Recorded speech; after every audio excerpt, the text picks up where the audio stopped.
Welcome to the Blue Dog Whisperer. It's a beautiful day here in South Jersey. I have a very special guest with me, Dr. Joeigh Perella. Thank you so much for being here. Yeah, thank you for having me. Happy to be here. Oh, great. Well, Dr. Joeigh is running for Dr. Perella is running for Commissioner of Cumberland County. Is that right? That's correct. Yep. So I want to get started. We may have some listeners who are not from New Jersey. Tell me, what does a county commissioner do in the state of New Jersey? Okay. Yeah, I guess for some of the out-of-state listeners, a county commissioner would be very similar to like a county executive that they may have in their state. So our function obviously is overseeing the kind of administrative purposes for the county government. So we oversee the county court system, the sheriff's department. We administer the county roads, Department of Health for the county, Veterans Affairs. So essentially, we kind of have that administrative function over county services and county departments. And how many commissioners are there in Cumberland County? So in Cumberland County, we have 7 commissioners.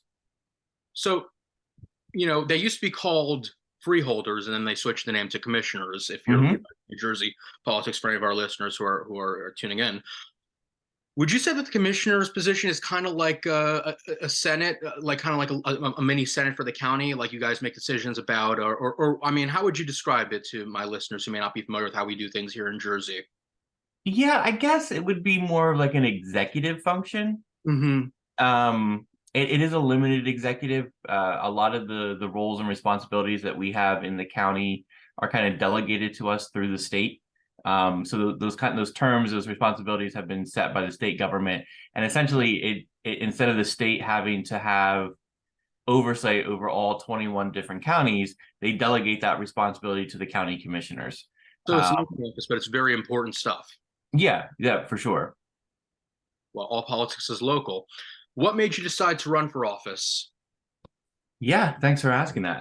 So I'm a lifelong resident here in Cumberland County, born and raised. This has been my home my entire life. I think it's really the only place I've ever considered home, even though I've maybe lived in other communities, other places. This has always felt like um, that this was home to me, and I wanted to run because growing up here in this community, I felt like it gave me so much love, so much compassion, really helped shape me into the person that I am today. And so I wanted to do something that would allow me to kind of serve and give back to that community. Um, as much as I love Cumberland County, I know we have a lot of issues that we face here, and I wanted to try to be a part of those solutions to kind of build Cumberland County back up and move us towards a better future. Well, Tim Alexander has said this. In fact, I actually read this in NJ.com's Instagram page yesterday. Cumberland County is the poorest county in New Jersey, and I was not aware of. I was aware of that fact, but I wasn't aware of this. It's actually more poor than some places in Appalachia. How does Yeah. how does this disheartening fact factor into your campaign's platform? Well, I think it kind of informs everything that my platform is based around. So we look at these numbers, we look at these facts. The fact that we have some of the highest child poverty rate in the state, our health outcomes, life expectancy are some of the lowest in the state. Um, it kind of creates this little blueprint or guide for us on what are the issues we need to address and how can we go about trying to address them. And one of the things that I think we deal with all the time here in Cumberland County is a lack of investment. We can be at time. I mean, it talks about that in that article you referenced, that we're kind of this forgotten community within the state of New Jersey, and I think that's really true.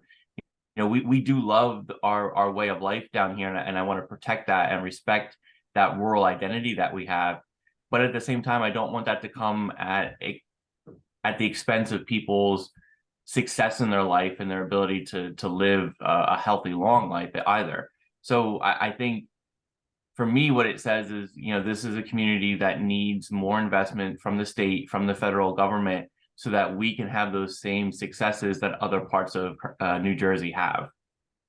Now, as a commissioner, would you be in contact with the federal government, or more of a like the state government to try to get resources down to your county? No, I think in both. I feel like as a county commissioner, you almost have to be um an advocate or even like a cheerleader for your own community. You have to be the one going out there and advocating and say, where there are state dollars and federal dollars available through, grants or loans, really putting in the work to try and get those awards coming here to Cumberland County.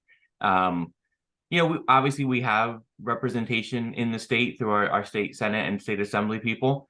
But those are, one of 40, they are two of 80. So that, we have to all kind of speak in one loud voice here in order to convince other legislatures, convince other, leaders that this is an area that they need to be investing in.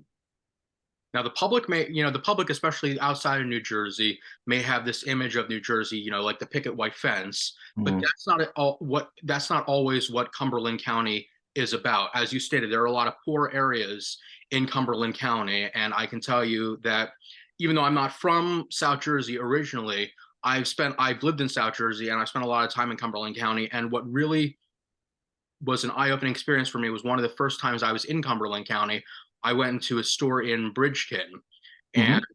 I was immediately taken aback by the first thing that I saw on the wall outside was "We are not accepting WIC," which is basically food stamps, which told me that this was a very poor area. But in addition to that, I couldn't help but notice that some of the selections of produce or food were not the healthiest. There was very limited produce, and a lot of junk food being sold in stores. This definitely could factor into the lower life expectancy.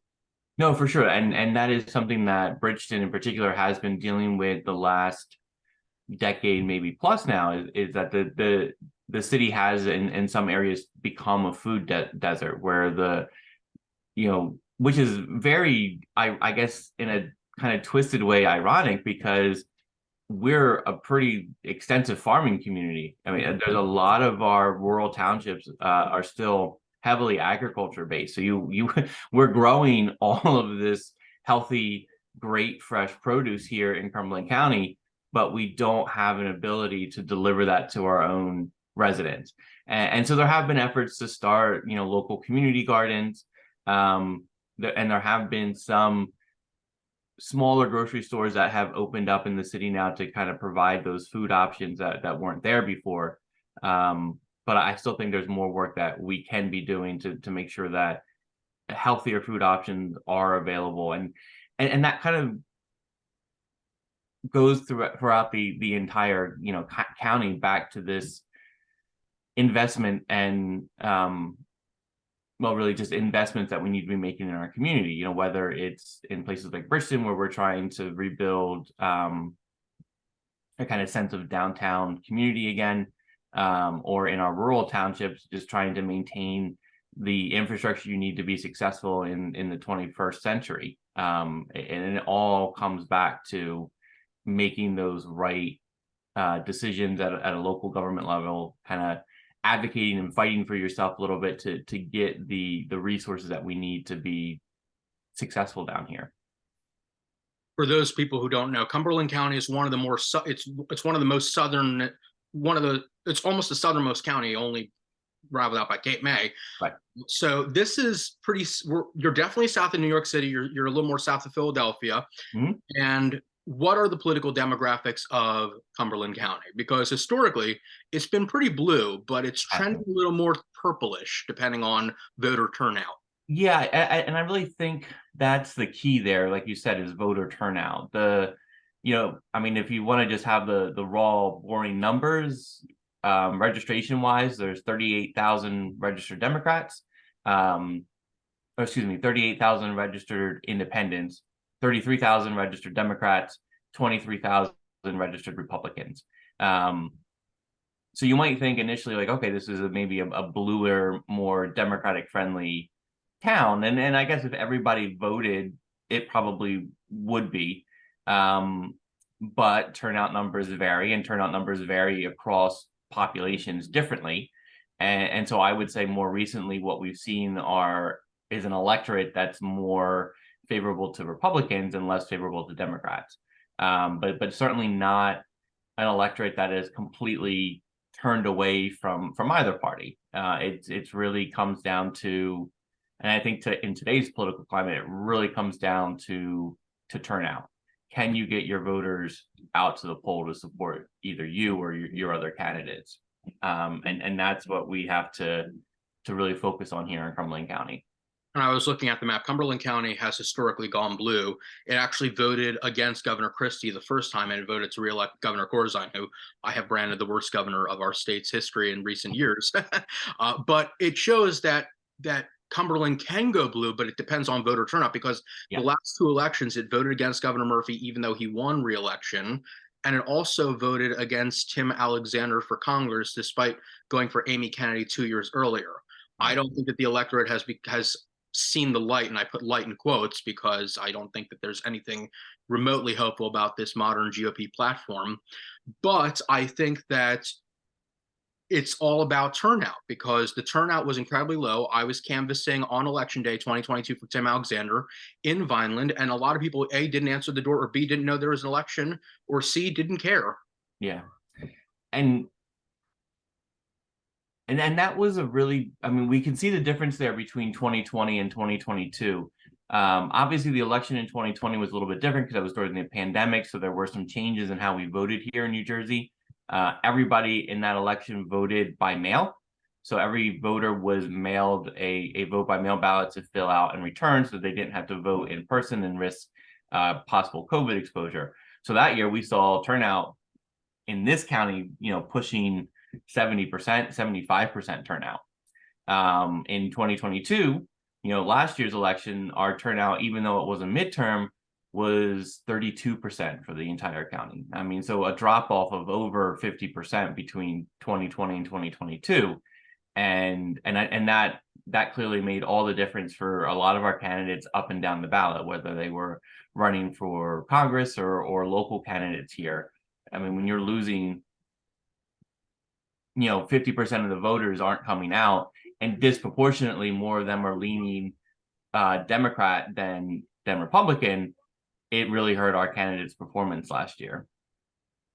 What do you think the implications will be for your race this year, and for all the races in 2023 Mm-hmm. in New Jersey?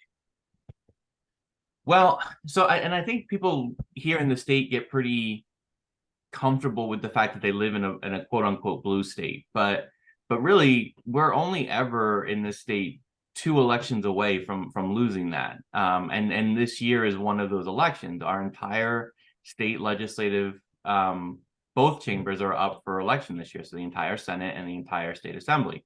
So yeah, there is that chance that if turnout is really low again, not just here in Cumberland County but throughout the state, that we could lose both of those chambers. I don't think that it's very likely that it could happen. But the only reason it won't happen is because everybody is fired up and paying attention and making sure they're getting out to vote.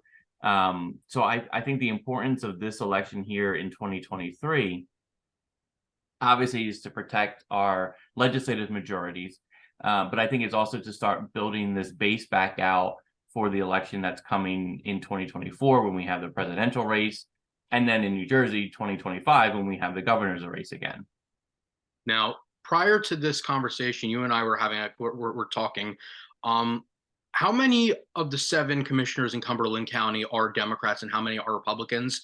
And depending on how this race goes, what could the makeup of the commissioner board be? So currently, right now, out of the 7 commissioners, 4 are Republican and 3 are Democrats. And this year, all 3 of the Democratic seats are up for re-election. So we could end up keeping the board makeup the same, where it remains 4-3, or we can move all the way to the worst case scenario where it becomes 7-0 Republican. So there's a lot at stake in this election.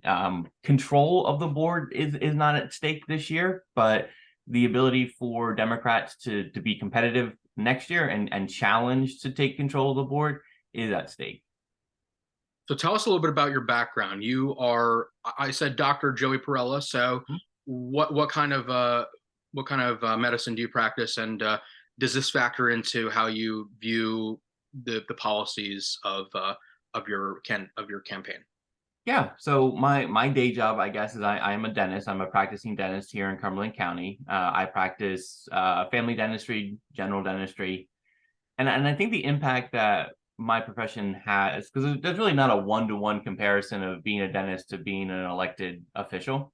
Um, I don't know, maybe I could come up with some way that they're related, but being a dentist, I spend the majority of my day treating patients, and the conversations that we have together is where I'm really getting a lot of information about the challenges that the community is facing.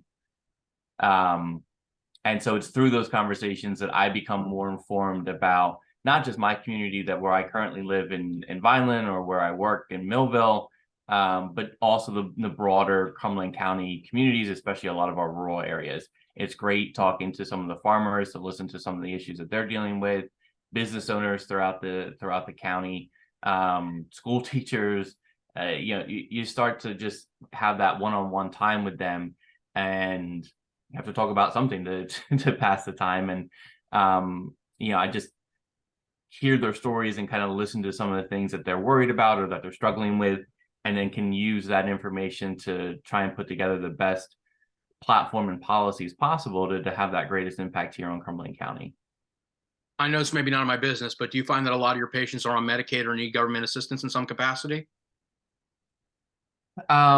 Not within our office, but I do know within the county there are a lot of patients that use Medicare, Medicaid, to access their health care. Complete Care, which we have here in Cumberland County, is a phenomenal resource for them to provide that basic level treatment, whether it's through dental or medical or vision.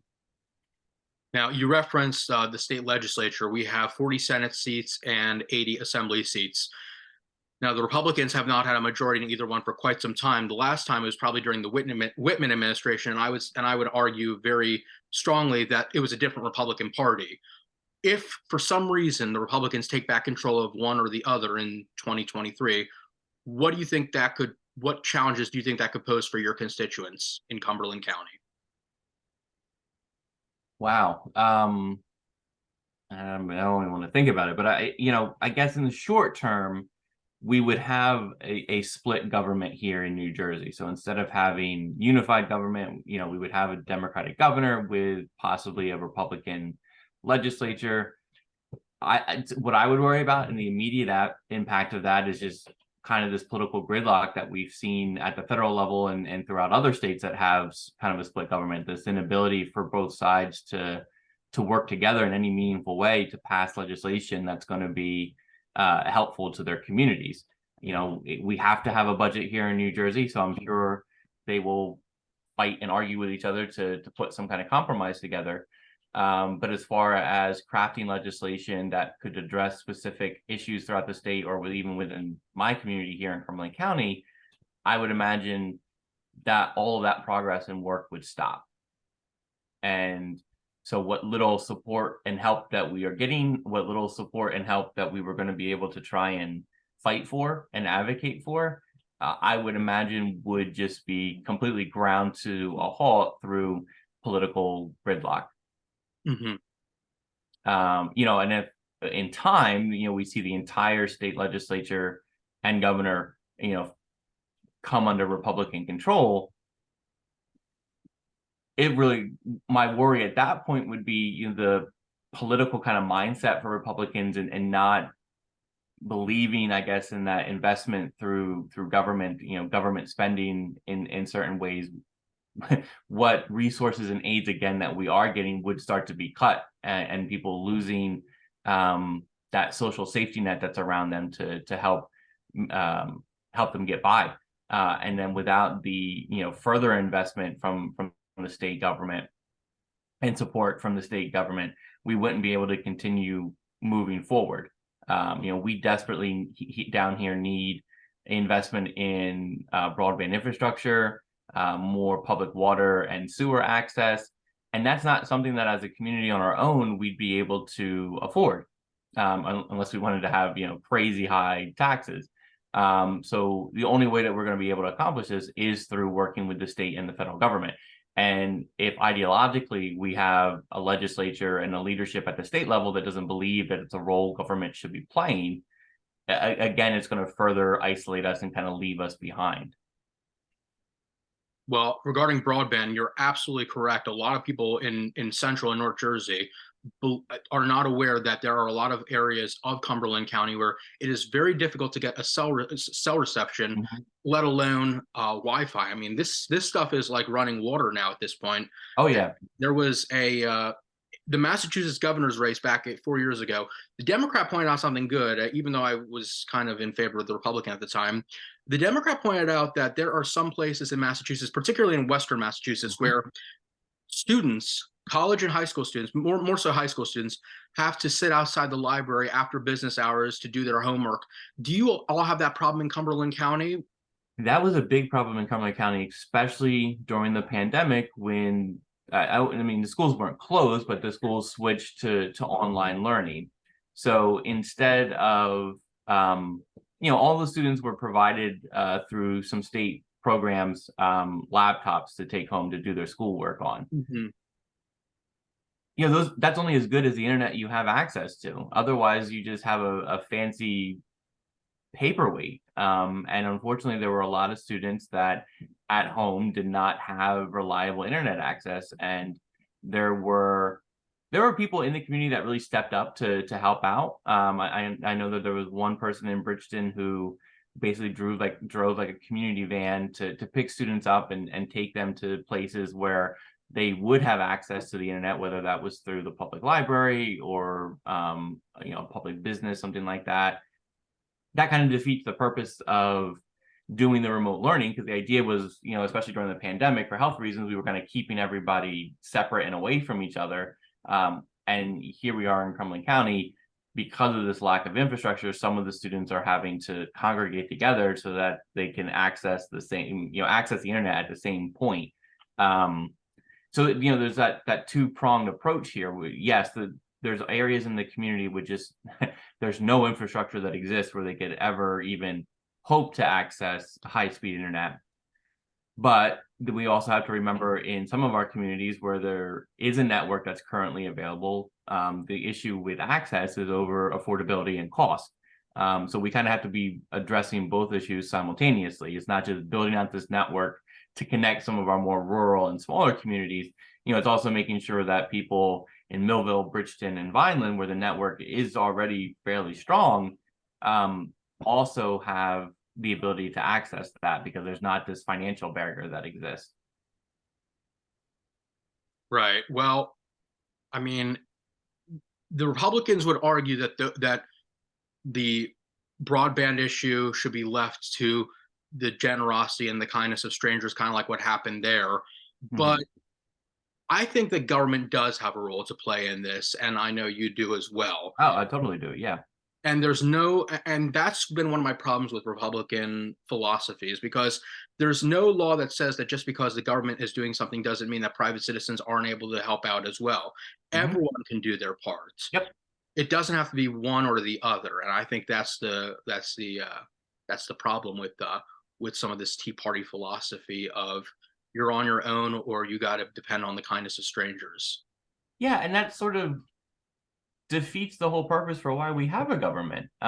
Yes, there is, the Republican kind of mantra of providing for the public defense and creating a safe community, which government should totally be involved in. But the other end for me on why and this is like, in my basic kind of political philosophy view, I guess, like the other reason that we form a government is to pool our resources together and provide for ourselves services that we wouldn't be able to provide individually, right? So that together we can work more efficiently and better to kind of raise that standard of living. And I don't see how Republicans kind of don't view that or don't want to kind of accept that. But I think that's a basic responsibility that any of us have who are in elected office, is to figure out how can we keep moving the community forward and making it stronger, but by kind of taking our pooled resources and making those smart investments. And Yeah. and some of that has to come, it's not all going to come from just the resources that we have here locally in Cumberland County. We are going to have to work with, like I was saying earlier, other levels of government to make sure we're bringing in enough money to be able to complete and or start these projects. Absolutely right. And some of these Republicans, I don't mean to bash Republicanism, but some of these Republicans will be the nicest people you'll meet. They will literally give you the shirt off of their back. Yeah. At the end of the day, they just don't believe that's the role for government. It's just a different philosophy, you know? I think, especially on a basic kind of level here in a local government, that is where some of the bigger differences are between the two parties, and it is that role, it is that idea or that view on the role that government should be playing, and or not even like what government should be doing, and the impact that government needs to have on a local community, and where we can be making that impact. And to me, it's always been to me it seems fairly obvious that as a local government, our role should be directing those resources into the right areas to make the smart investments to build our community forward, and asking ourselves, what can we do now to raise that standard of living throughout our entire community, and that kind of becomes this like guiding principle for you. Right. Because obviously there may be some people on the commissioner board who do not believe that government has a role to play in these issues. And if you get elected to the commissioner role, you're going to have to work with some of these individuals who may be very nice people personally.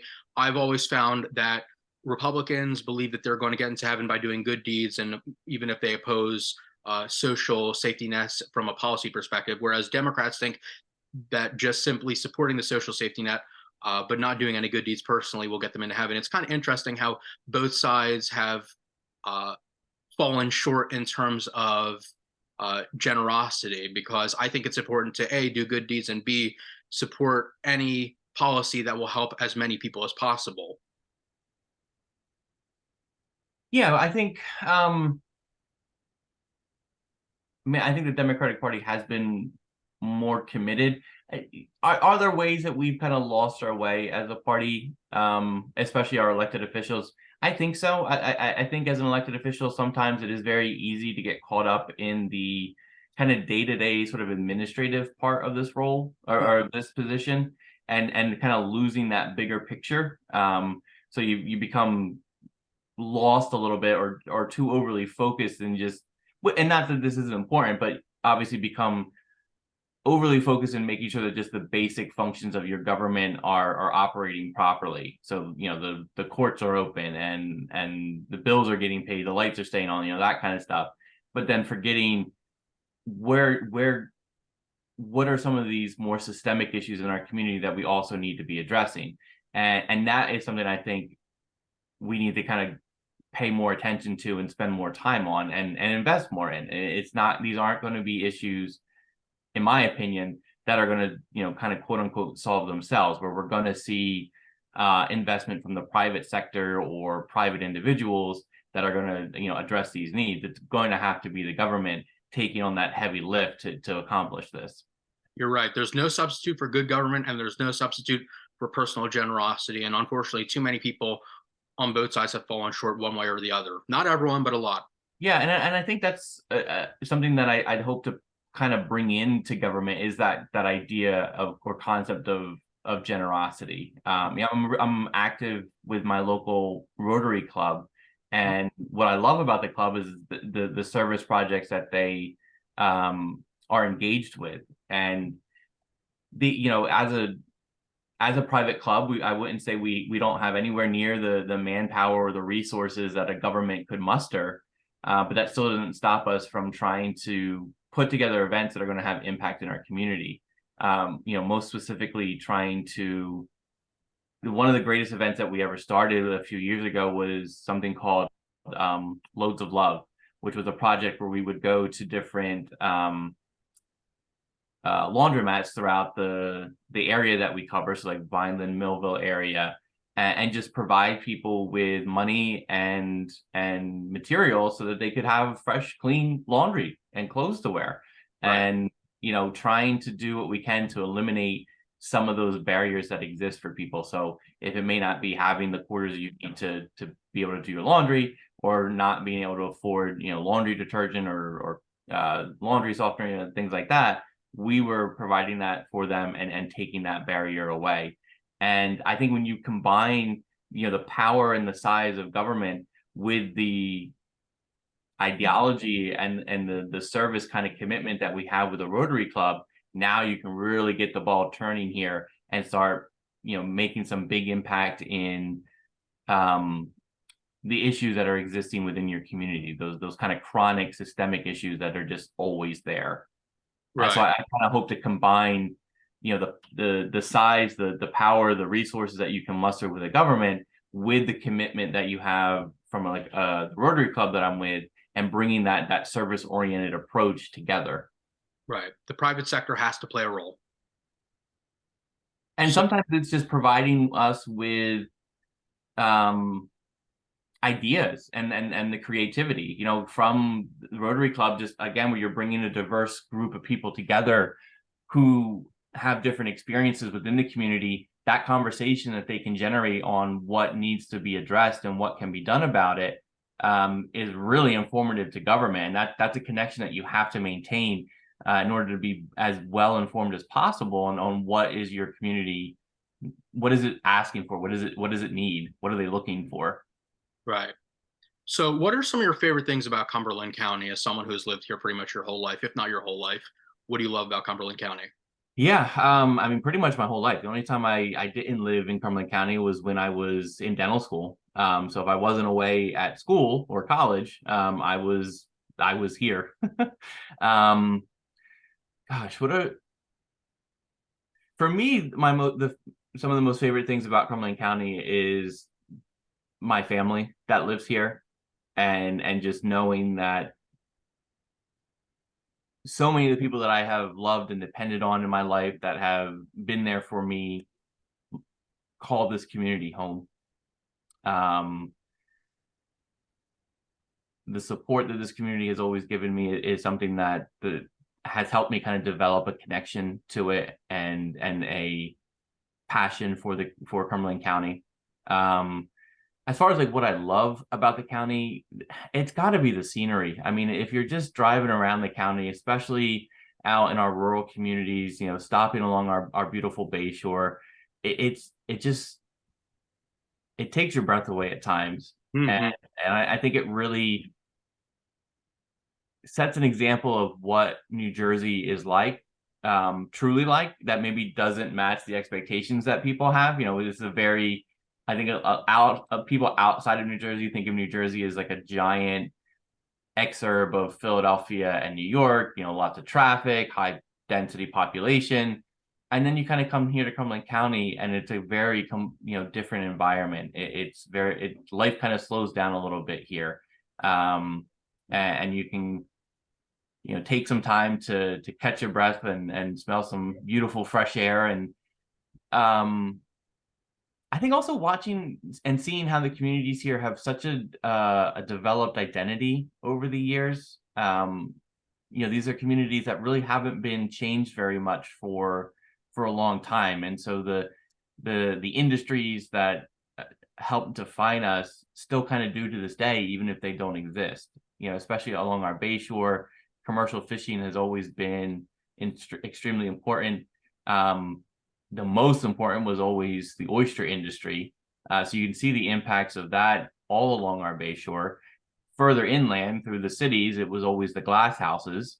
We had, obviously being close to the bay, we had tons of sand available here that were used in the glass houses. So you kind of had these two distinct communities sort of develop, one through like the center part of the county around the manufacturing that was the glass houses, and then the other part down along the Bayshore region that kind of developed along the oyster industry.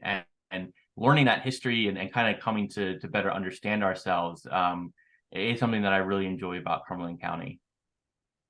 Well, you listed a lot of wonderful things, and I have to say, the Bay Shore was always on my bucket list. I remember looking at a map in New Jersey, and I saw that we had some shore down there, and I didn't realize that until I was about 10 years old. And I didn't go down to the Bayshore until I was about 18 or 19. And when I went down there, I was like, wow, this is something that most people don't know about. And it's kind of like our little secret, you know? It is, and in the past, it had been maybe a little bit more well known. The Bayshore used to be a recreation summer retreat place for people who didn't want to go down to the shore. There were too many people down in Ocean City, and the crowds that they didn't want to deal with. So this was kind of the quieter place that they could go and still enjoy that beachside atmosphere.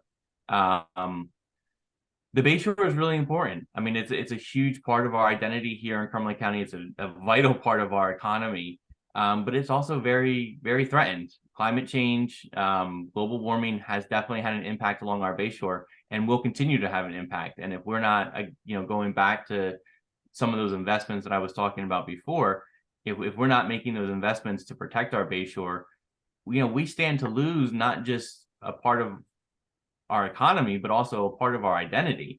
Mhm. Our oyster industry could come under threat, not because there's anything wrong with the oyster population, but because, if we're losing that infrastructure, that's, basically if we're losing the ports that we use to harvest the oysters and offload them, because of the impacts of climate change, that's a multi-million-dollar business here in the county that could be taken away from us. So we've got to be really smart about how we're protecting this beautiful part of our community. Do people still vacation at the Bayshore? Locals do. There really aren't, unfortunately, a lot of people who come from out of Cumberland County to the Bayshore region. Again, that impact of climate change, some of the communities that were those vacation spots over the years we've lost, particularly after Hurricane Sandy. Sandy didn't hit Cumberland County as hard as it hit other communities throughout the state, but because we're so close to the water, there was a lot of flooding damage that was done. And again, being a smaller community, one of the issues that we faced is the state wasn't willing to make those investments in Cumberland County that it was making in other parts of the state. So where, an LBI that got hit really hard after Sandy got investment to rebuild itself, here in Cumberland County, the decisions were made to relocate people away from these more flood-prone areas. So entire communities, especially the community in Money Island, basically disappeared. And since they've been moved away, and that area has kind of become protected land, we haven't been able to bring anybody back, and that hurt us. I mean, we're a very small rural community. Losing residents has a big impact on our tax base, on our local economy. And we're, I don't want to see us lose these historic towns and places throughout the county that have kind of come to define us. Right, for sure. We only have a minute left. So do you have a website or Facebook page that my listeners can go to check you out? Absolutely. So my website is just drperellaforcumberland.com. And pretty much if they search Dr. Perella for Cumberland, they'll be able to find my Facebook, Twitter, Instagram, where I like to, I'm probably not the best with social media, to be honest, but I do my best to try and keep voters and residents up to date about what I'm doing through the campaign or some of the issues that I'm campaigning on. All right. Well, thank you so much for your time, and it was a great discussion. Great. Yeah. Thank you for having me. Happy to be here. Love talking about Cumberland County. Yep. All right. I hope you win. Thank you. I really appreciate it. Have a good day.